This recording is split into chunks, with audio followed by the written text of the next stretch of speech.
Kannada big boss season 12 ಯಶಸ್ವಿಯಾಗಿ 75 ದಿನ ಪೂರೈಸಿ 100ನೇ ದಿನದತ್ತ ಮುನ್ನುಗ್ಗುತ್ತಿದೆ. 12 ಸೀಸನ್ನಲ್ಲಿ ಕಿಚ್ಚ ಸುದೀಪ್ ನಿರೂಪಣೆ ಮಾಡಿ ಗೆದ್ದಿದ್ದಾರೆ. ಇದರ ನಡುವೆ ಕಿಚ್ಚ ಒಮ್ಮೆ ಶೋ ನಿರೂಪಣೆ ಮಾಡುವುದಿಲ್ಲ ಎಂದು ಹೇಳಿದ ಕಿಚ್ಚ ಸುದೀಪ್ ಬಳಿಕ ನಿರ್ಧಾರ ಬದಲಿಸಿಕೊಂಡಿದ್ದರು.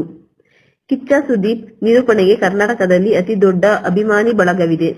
ಹಿಂದಿ ಬಳಿಕ ಕನ್ನಡ, ತೆಲುಗು, ಮಲಯಾಳಂ, ತಮಿಳು ಸೇರಿ ಹಲವು ಭಾಷೆಗಳಲ್ಲಿ ಬಿಗ್ ಬಾಸ್ ಕಾರ್ಯಕ್ರಮ ನಡೆಯುತ್ತಿದೆ. ಆದರೆ ಕನ್ನಡದಲ್ಲಿ ಎಲ್ಲಾ ಸೀಸನ್ಗಳನ್ನು ಏಕಾಂಗಿಯಾಗಿ ನಿರೂಪಣೆ ಮಾಡುತ್ತಾ ಬಂದಿರುವುದು ಸುದೀಪ್ ಹೆಗ್ಗಳಿಕೆ. ವೀಕೆಂಡ್ ಎಪಿಸೋಡ್ಗಳಲ್ಲಿ ಸ್ಪರ್ಧಿಗಳಿಗೆ ಖಡಕ್ ಕ್ಲಾಸ್ ತೆಗೆದುಕೊಳ್ಳುವ ಕಿಚ್ಚ ಉತ್ತಮವಾಗಿ ಆಡಿದವರಿಗೆ ಮೆಚ್ಚುಗೆ ಸೂಚಿಸುತ್ತಾರೆ. ಸುದೀಪ್ ಕೆಲವರಿಗೆ ಮಾತ್ರ ಬೈಯುವರು ಎಂದು ಕೆಲ ವೀಕ್ಷಕರು ಆರೋಪಿಸುತ್ತಿದ್ದಾರೆ. ಈ ಬಗ್ಗೆ ಸ್ವಯಂ ಕಿಚ್ಚ ಸುದೀಪ್ ಪ್ರತಿಕ್ರಿಯಿಸಿದ್ದಾರೆ. ಸುದೀಪ್ ನಟನೆಯ ಮಾರ್ಕ್ ಸಿನಿಮಾ ಬಿಡುಗಡೆಗೆ ಸಜ್ಜಾಗಿದೆ. ಹಾಗಾಗಿ ಸಾಕಷ್ಟು ಸಂದರ್ಶನಗಳಲ್ಲಿ ಕಿಚ್ಚ ಸುದೀಪ್ ಭಾಗಿಯಾಗುತ್ತಿದ್ದು ಸಾಕಷ್ಟು ವಿಚಾರಗಳನ್ನು ಹಂಚಿಕೊಂಡಿದ್ದಾರೆ. Kichcha Sudeep Bigg Boss show ಬಗ್ಗೆ ಮಾತನಾಡಿ, ಎಲ್ಲರಿಗೂ ಬೈದು ಪ್ರಯೋಜನವಿಲ್ಲ.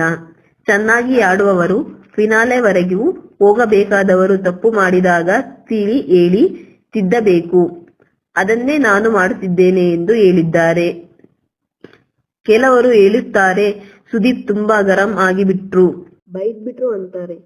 ಕೆಲ ಎಪಿಸೋಡ್ಗಳಲ್ಲಿ ಬೈಯಲು ಕಾರಣ ಏನೆಂದರೆ ಅವರು ಚೆನ್ನಾಗಿ ಆಡ್ತಿಲ್ಲ ಅಂತಲ್ಲ, ಚೆನ್ನಾಗಿ ಆಡ್ತಾ ಇದ್ದಾರೆ. ಇವತ್ತು ನಾನು ಬೈದು ತಿದ್ದಿದ್ದೇನೆ. ನೀವು ಫಿನಾಲೆವರೆಗೂ ಹೋಗುವವರು ಹಾಳಾಗ್ಬೇಡಿ ಎಂದರ್ಥ. ಮಧ್ಯದಲ್ಲಿ ಬರೋರು ಹಾಳಾಗ್ತಾರಾ ಅಂತ ಗೊತ್ತಿದ್ದಾಗ ಸುಮ್ಮನೆ ಎನರ್ಜಿ ಹಾಕುವುದಕ್ಕೆ ಹೋಗಲ್ಲ. ಹೇಗಿದ್ದರೂ ಅವರು ಆಡ್ತಾ ಇರಲ್ಲ, ಹಾಗಾಗಿ ಅವರನ್ನು ತಿದ್ದಲು ಟ್ರೈ ಮಾಡಲ್ಲ. ಹೊರಗಡೆ ಕರೀತೀನಿ ಎಂದು ಸುದೀಪ್ ಹೇಳಿದ್ದಾರೆ.